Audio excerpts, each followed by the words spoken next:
How would you like to make your first million? Today we have Kim Miller with us, and he's helping leaders build thriving teams, achieve extraordinary results, and witness the ripple effect it has on the business and individual life.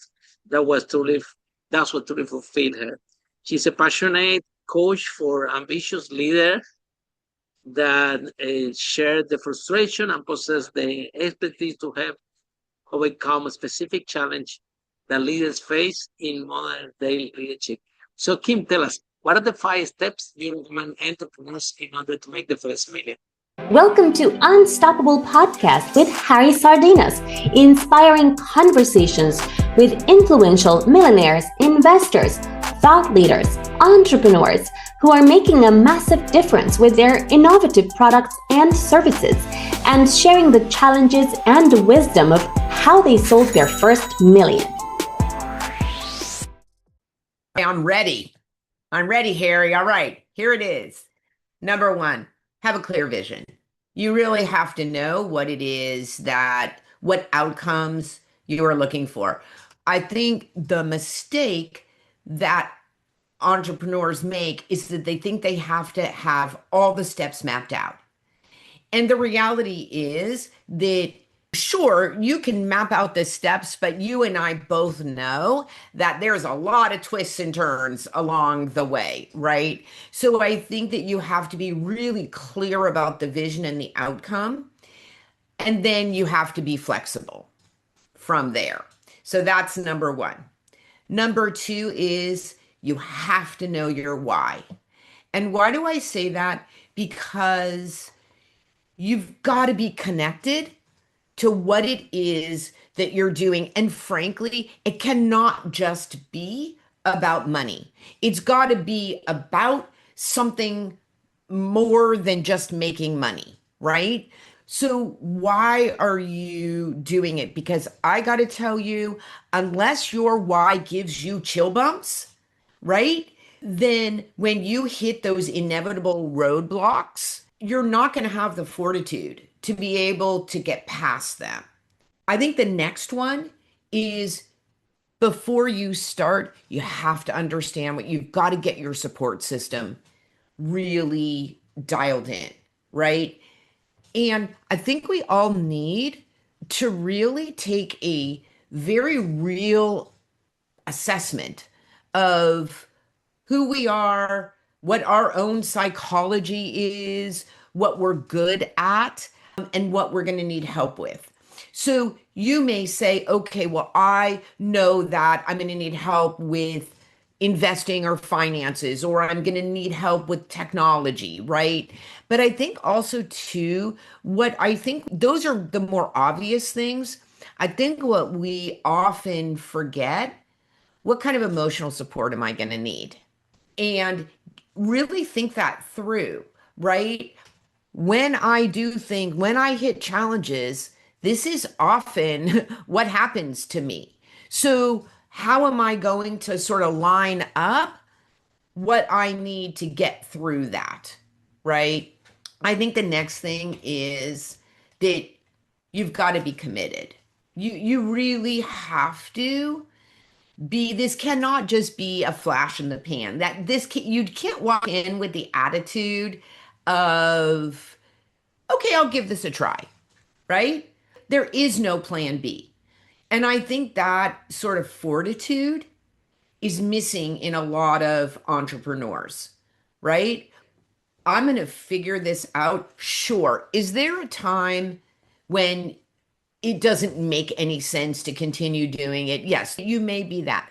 But I can guarantee you, Harry, that so many entrepreneurs give up, like you said, in the first 2 years because they haven't really committed to get through the tough stuff, right?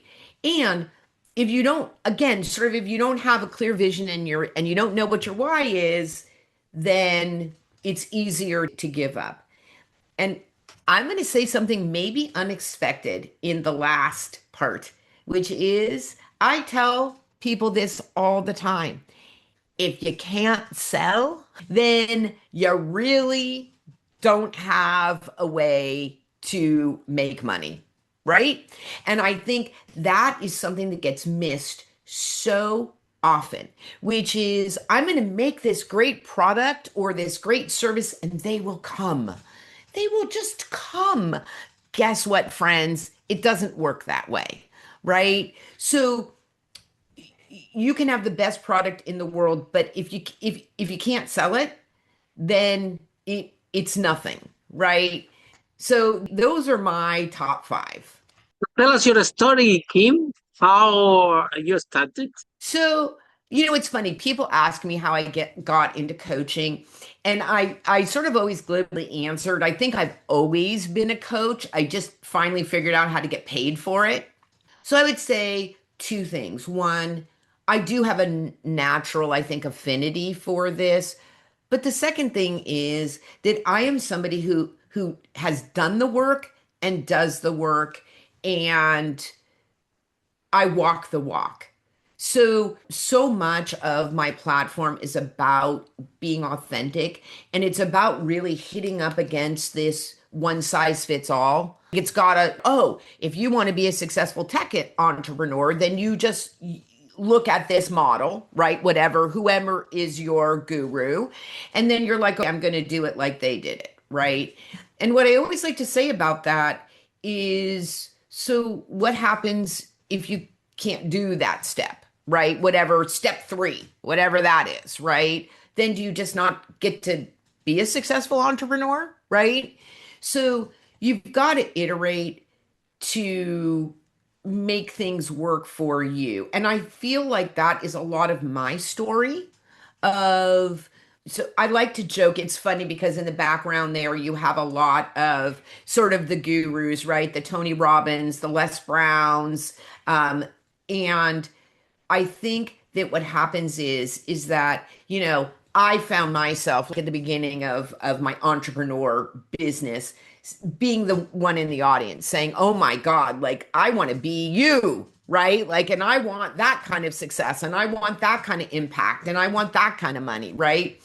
And so it's like, I'm the one who's like running up to the front with my credit card because, or the back actually of the room, right? With my credit card because, of course, I want to be one of the first five so I can get the bonus, right? And as I like to say, and then Monday comes, right? And you're sitting down with whatever the work is, and you're like, oh my goodness, right? There's a huge disparity between executing on whatever this is and kind of like the success that they have. So I think I did that a number of times, right? So then, what's your solution? Your solution is, oh, well, that didn't work, so now I'm going to buy the next program, right? And what I noticed after a while was that like all the same people are in the audience, right? Over and over and over again. And you're like, so this is interesting, right? So there's some gap here, which I'm experiencing. It's a part of my story, right? But it's clearly a lot of other people's stories as well, right? What is the difference between sort of even having the plan, right? It's not even just having the vision, but okay, somebody's like literally giving you the plan on a silver platter, right? So how can you execute on that plan? And I think what happened to me was what I realized is that I had to take a really close look at who I am and how I do things and what is really, what is my success going to look like given who I am, right? And I think as I did that and as I figured that out, I started to have more and more success, right? And then instead of selling the program, which is here are the 5 steps that everybody has to do, um, I have really become the coach who is okay, let's figure out who you are, let's figure out what you want, and then let's close that gap. I think I have the pleasure to or the honor to share the stage with with some of these big gurus in my life. And yeah, I think that the industry of coaching, we have that problem, right? Where people sometimes pay a lot of money for those courses. Nothing wrong. They cost a lot of money because everybody can value the time how they prefer. But then once they got the course, I think that the problem is that they are not yet at the level that the course requires, right? That's Because right. that happened to me, and it was different execution when I have my team. So then I go to a course, and then I have a team. So as soon as I get the course, okay, you do this, you do this, you do this, and then very quickly we deploy everything. When I was on my own at the beginning, I feel like you, right? Like, wow, amazing, but how am I gonna do all this by myself? And there are some parts that I don't understand. And uh, when you have the team, is different because some people in the team are even better than you in marketing, so whatever. So when you That's give them right. some instructions, they do a research and they say, wow, this is good strategy. So be at that level, at the level that you are, is the biggest challenge. But the other thing is resonate. The I think that the values of your values as an entrepreneur have to match the value of your coach, of your team member, in order for that to work. And sometimes we see entrepreneurs that they go out there and they go to Facebook and they find a mentor, I don't know, with the Ferrari, with the Lamborghini, with the big mansion. Oh, how much money I have? They say, oh, this is going to be my coach. They pay a lot of money. Sometimes they have very little value.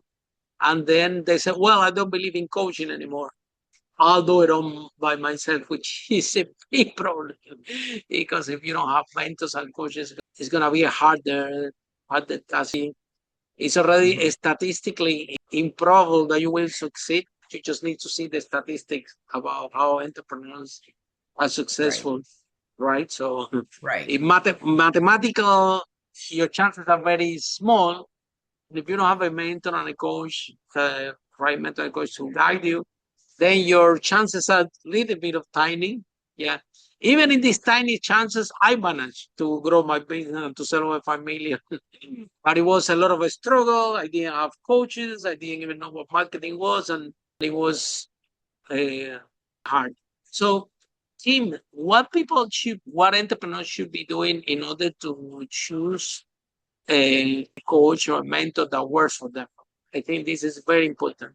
And also Yeah, that I they would. can afford, and they can afford as well, right?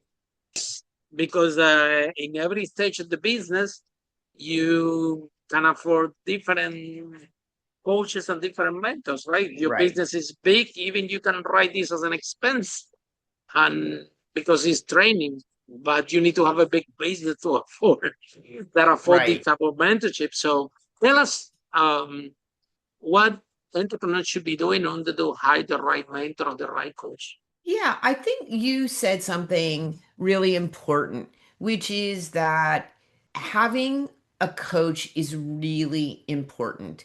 And I think understanding, so you can have mentors, right? And I think they're all valuable, right? What I like to use a sports metaphor here because the reality really is that if you look at, let's look at like even a LeBron James, right? Basketball. He's got so many coaches for various different things, right? Every athlete, right? No matter what, if you're a baseball person or, even, a musician, everybody's got teachers, coaches, mentors. So, first of all, I think there's a very proven model helps. Now, depending on where you are, depends on the kind of coach you need at any given time, right? So, I actually had somebody referred a startup founder to me, and she is looking for her seed round. Okay.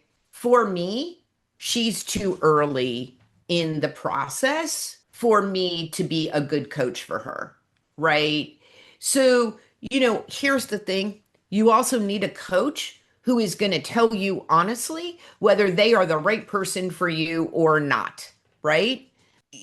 part of what she needs is somebody to help her pitch, right? And tell her story. Well, that is not the kind of coaching that I do. So here's the great thing. I know who to, and but it's not me.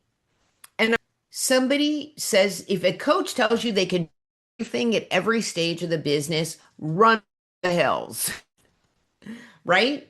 Hey, listen, once you get your money and you're building organization, give me a call, right?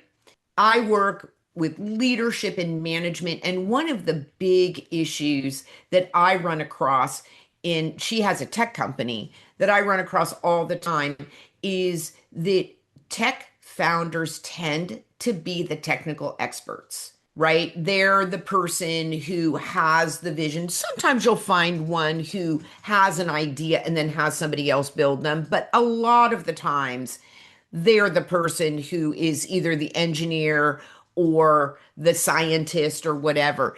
And they have never led people before, right? They haven't built an organization. So that's when a coach can be very helpful, right? 100%. And what it's going to take, because we are out of the 500 millionaires that we interview in this podcast, 1 out of 5 are tech entrepreneurs. So we have discovered a few things out of our interviews. Number one, this mind, a tech person is a software developer. By default, is an introvert because that's why they choose this profession in the first place. They like to be behind the computer. And now building a business, make your first million, have nothing to do with being behind your computer. You need to get your first million out there. You need to talk with a lot of people. And Right. in fact, most of the successful tech entrepreneurs, they even have marketing and sales background. They also figure out what kind of product the market want and how much they're willing to pay. And then they have been asked a technical person to do it because that's how you get to the first million of product market fit. It's a marketing and sales exercise. Really have something to do with your product because the product can Right. be fixed. The product can be fixed, That's and right. that's why you listen a lot of in tech. I pivot and I pivot. Well, they have to pivot the Mhm. first MVP Right. because it's not what you want. It's not the problem you want to solve. Is what they really what they want to pay for it and how much. And you have to Yeah. move your solution from what you thought and what the market really want. And sometimes this is when the coach is very important because when they have this resistance to change and this is my pro, this is my baby, and I'm not changing anything. If they like it, they want it as it is. It costs so much money to to adapt this to what you want. So I'll find somebody else. So you hear this in the tech space, and also hear me out. I also know the tech founders that I hear what I said. When I tell them, okay, maybe you have to look more to put more in marketing and sales and branding. They say, well, Harry, this is not my job. And I'm like, this is not your job. In corporate, you say this. In your previous corporate job, maybe you can say, this is not my job. Here, you're the CEO. Everything is your job. So, what are the biggest challenge that you face coaching tech entrepreneurs and how you become that challenge? Yeah, you hit on a couple of things, which is, I think, and I'm going to say something probably that, some of your listeners will be surprised. I think that a lot of CEOs, tech entrepreneurs feel like they have to fake it till they make it. They have to like pretend to be extroverts in order to succeed. And what I would say, my experience is that introverts does not mean you don't like anybody. It means that you tend to get overwhelmed in with a lot of people or a lot of noise, right? In situations that feel chaotic. So then the question is, you may not be able to limit those exactly, but for instance, okay, conferences, right, which can feel exhausting and overwhelming. Can you get the attendee list beforehand and can you set up one-to-one meetings, right? Like, in other words, can you use what works for you? And maybe, see, I think what happens is that you try to do, right, you go to a conference, maybe you're even speaking at it, you try to do as many things as you can, and then you just go to your room because you're like, you just go to your hotel room and you're like, I can't do this, right? So the question is, like, how do you use who you are and how do you set yourself up for success, right? And here's the thing, what does success actually look like? Right? So I think being strategic about how you do things. I think the other thing is that the mistake that people make is that they don't get a team. You know, it's funny, you just said it, like you by, you are definitely an outlier, right? But you figured out a way to do it for a long time without a team. I think that the mistake that a lot of entrepreneurs make is that they don't bring in people soon enough. Mm-hmm. Yeah. So they don't. Yeah. The thing is that there is a transition, and then we need to talk about the ego, which plays a big part of this, right? So most of these entrepreneurs, they have been paying a lot of money in the companies. They're coming from Google. They're coming from Meta. They are genius in their own companies. They pay them a lot of money and make them very comfortable. They say, well, now I'm going to do my own thing. And it's completely different dynamic because they're coming with a big ego, right? And with this big, okay, this is not my job, and the department, whatever, manager, everybody do what I say, this and that. And now they bring this culture from corporate to an startup. And the dynamic change completely. You need to be a different person. You have Right, to modify, to be a different type of right, person in order to get to product market fit, to get to the first million. You need to be a hustler. You have to be able to go out there. You have to be able to listen to what the market is saying, and right, this, I'm the big deal, I'm the genius here, my technology is gonna change the world, I'm so clever, I'm so genius. That works very good for corporate to claim the corporate ladder. It doesn't really work when you build in your company, because you have to be a leader. You have to bring, exactly right, like you said, be able not only to bring people in, but enroll them in your visions, let them into leaders, and amplify whatever you're trying to do. So right. the CEO need to have a massive transformation from corporate to startup founder, correct? Absolutely. And here's the thing, in that situation, you tend to bring in people who agree with you, right? You want to bring in your friends. You want to bring in people that already have the same vision. And it sounds like like, well, of course you want to do that, Kim. That makes sense. Here's the problem. The problem with that is you.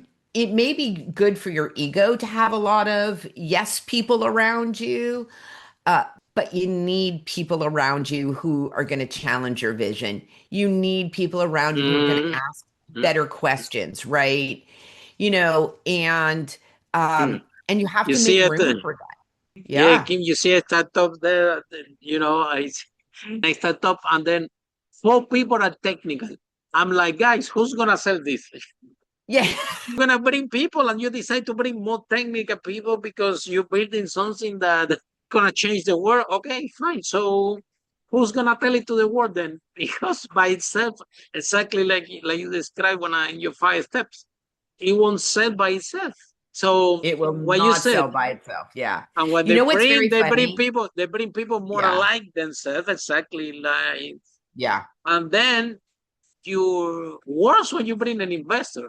You bring an investor, no, we need funding, and then you put in front of the investor, and the investor looking at me, Harry, you crazy? I said, no, look, they're looking for funding. Yeah, they build a huge thing. They don't know if they can sell it. They don't know how much they're gonna sell it, and now they want my money to learn how to sell that investment. So it's like Yeah. they're speaking a completely different language. So the business, and I think in the other challenge that we have is that they read the news. Okay, you have the Amazon founders, you have the Amazon founder, the Google, the Meta, and everybody said, you know what, I'm gonna do my tech business and I'm gonna become a billionaire like those guys. By the way, they are tech like me. Well, the Amazon guy was not like that tech. Steve Jobs, he was not the knew about tech, but he was not like a tech genius. And when you look at those guys in the background, they have an exceptional skill to uh, to become a different person when the company scale. So when you need to be a coder, you're a coder. When you need to bring people, you people, and when you need them to set and run Right. your idea, when you need to bring very quality people and adapt and things like this. So and not everyone is like that. Like in this podcast, Right. we have people that they are very good at 0 to 1 million. Other people 1 million to 10 million. Other people 10 million to 100 million. There are people that Right. have come here to this podcast that they are only good 100 million to 1 billion. That's the only. You give them a top, they don't know what to do. They don't know what to do Right. with this.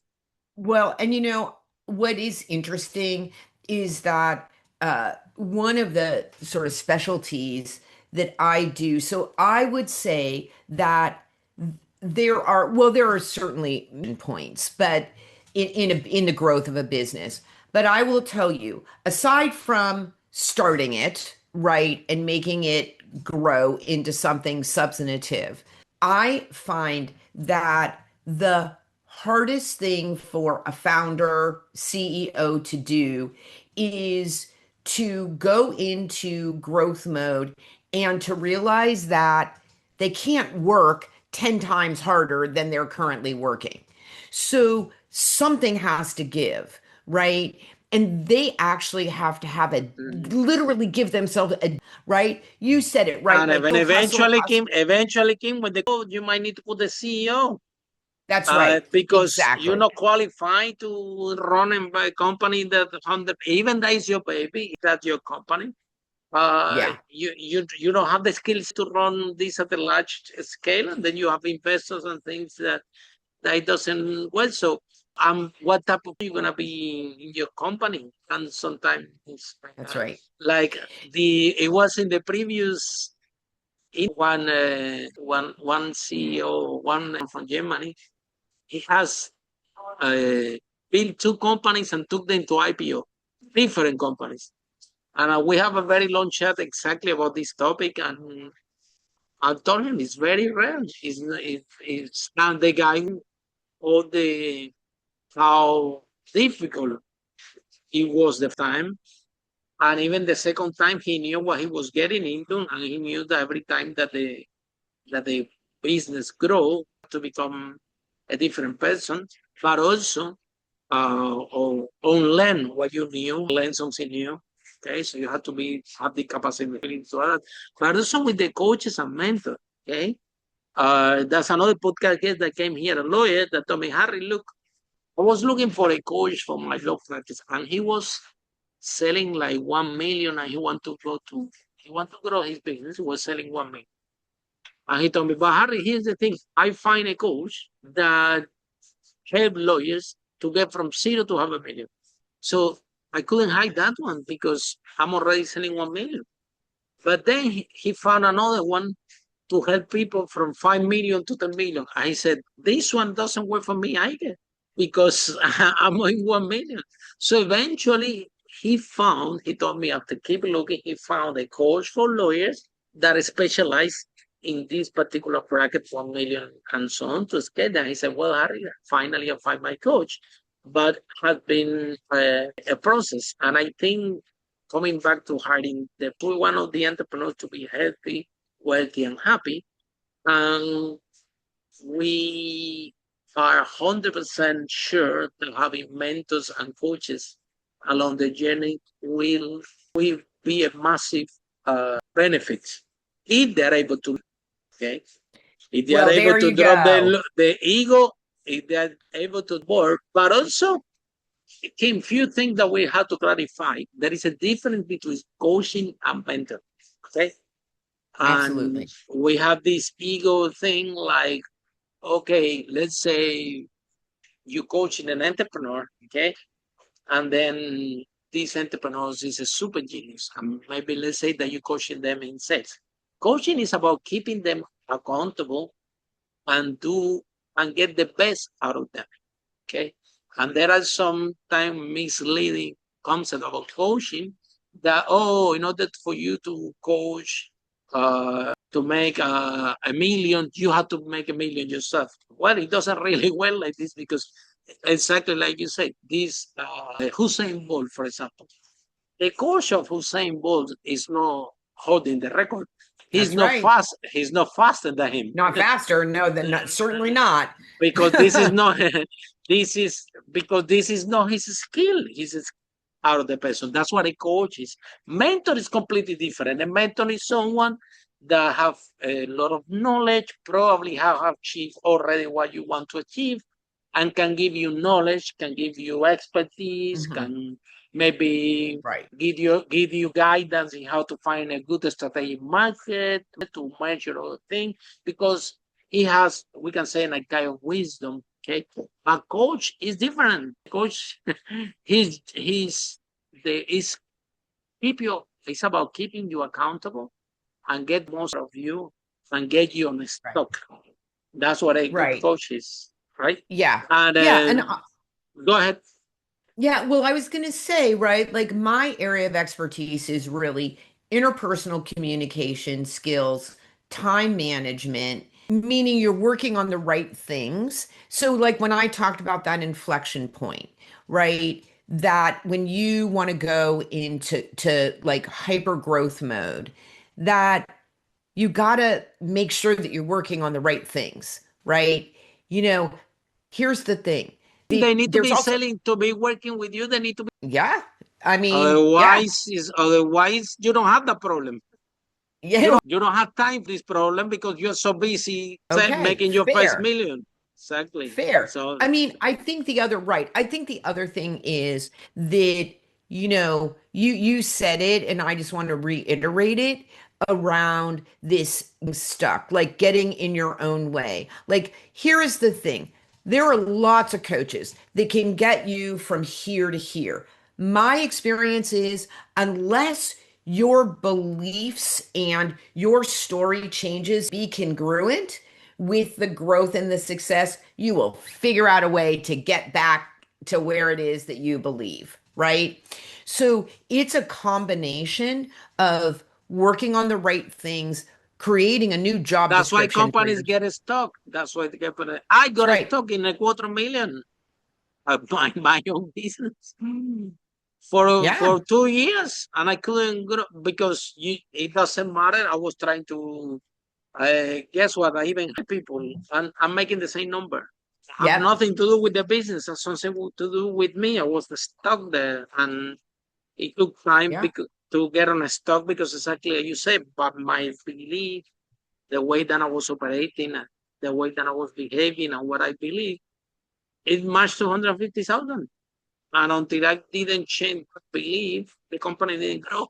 Yeah. And That's exactly. Yeah. I it's mean, literally like exactly that. right. It's happened, almost Yeah. happened to everyone. You need just to find out by accident that, well, not by accident, by Hmm. doing it. And Right. but the most important thing that I start to recognize after I grow is the more I grow, the more help I needed.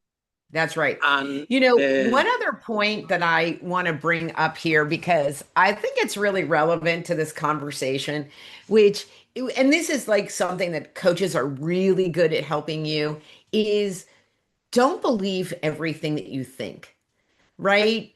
And I think, it sort of goes into the ego thing, but it also just goes into sometimes we just get so focused on whatever it is that we're trying to achieve that we make erroneous assumptions that we can't even see. And this is also the reason why you need a diverse team. Because if everybody is just, I mean, and it's subtle, right? Because you want everybody going in the same direction. But I think too often entrepreneurs believe every thought that they have. Ego is a big one in the whole equation because on one side, we all have a big ego. Otherwise, we won't be entrepreneurs. We think that we That's can do right. better. We think that we can do better. So, starting from this huge egocentric human being person, right? That think that can do better to build the company. The ego have to change faces and goes even worse because the more you grow, the more you need to start to listen, and the more that ego that you know everything and nobody need to do what you say, it has to become more in how can you listen and how you help your team to make the work better and how you turn your team into leaders so they can lead your vision and your organization. Right. So Right. Well, and to from that space, ego is the last thing that you need. yeah. Well, and then you know what the other thing, and I do this with my team. I'm curious if you do it with yours, but I think the the other mistake that I find entrepreneurs make is the vision is clear to them, right? And they make an assumption that it's clear to everybody else, right? And I find in my own org and in the orgs that I with that reiterating the vision it often, right? And the other thing is too is really making sure that all the people understand what part they play in creating this vision, right? And leaders make a lot of assumptions. Well, I said it, therefore everybody, and people are still working here, therefore they all share my vision, right? And that's a mistake that can really cost you a whole lot of money and time and resources and other unfun things. So, Kim, if someone is in love with this conversation, how people can find you, how this process works? Yeah, so I would say go to either my LinkedIn at just Kim Miller-Hershon, you can find me, or go to my website at kimmillerhershon.com. And there's a little button there that says talk to Kim. And then, we can have there's no harm in having a conversation, right? No cost, for half an hour of your time. So let's talk. And Kim, any particular space that they tell us a little bit more about your idea client so they need to understand they have to be an entrepreneur, that be a tech entrepreneur and in the face of growth, right? Bottom line, how much need to be saved. Because Yeah. otherwise, yeah. Yeah. I mean, listen, I love, so here's the thing. I love messy, right? Like the story that I like to tell is that like a gazillion years ago, I was a substitute teacher and I chose to be a substitute in middle school, right? Like with all those like crazy hormonal kids. It's just, I love messy. So, I don't love broken, right? Like, not if you've waited too long and everything is an emergency and on fire and things are not really repairable. But if you feel like you are the person that nobody can help, to me. Because here's the thing, this is how I look at it. As opposed to looking at, first of all, I find people so interesting and just, I'm so like curious, right? And I think the other thing is a lot of people, you said a lot of tech entrepreneurs are introverted. And I said before, they make the mistake of thinking that they somehow have to be a different person in order to achieve success. And if you've been playing at that and you're exhausted, this is a great conversation for us to have. How do you get to show up authentically and have the success that you want? On the face of transformation, you have to show authentically on the face of transformation, because you do have to into what as the business grow. Yeah. Okay. I remember when I started my business, I used to go a lot to party, and the business started to grow more. I have more responsibility. Now I'm not going to party that much. And eventually I even stopped going to party, because you that wow, more responsibility. So uh you have to pay more attention to everything. So you have to show Right. authentically on the face of transformation. Right. And listen, everybody has to do some things that challenge them and some things that are hard for them in order to grow the business and challenge themselves. But I think you can do more things authentically. I think here's the mistake that a lot of people make. They think they have to be a different person. You just have to be a better, different version of you, right? And I think there is also, I think the one other thing that I would say is that leadership and management, leading people, leading companies, which are made up of people, right? Reaching out, those are all skills that you can learn. There's structure and process that you can put to human communication. You can create rules for yourself about how to do that better. And I think it's not as mysterious as people think. And so I think that's what I want to bring to people. And that's why I love working in this space, because it's a combination of process, skill, a willingness, like you said, to change and transform, um, and like incredible acceleration and success. How fun is that? Thank you so much, Kim, for the podcast. I really appreciate it. And for all of you following the podcast, see you in our next episode of Unstoppable. How brave entrepreneurs like Kim break that wall and achieve the first million. Bye for now. I thank you. Follow us for more interviews with world's most influential, audacious entrepreneurs that overcame challenges and adversity, providing you with the blueprint of how they sold their first million so you can grow your business exponentially.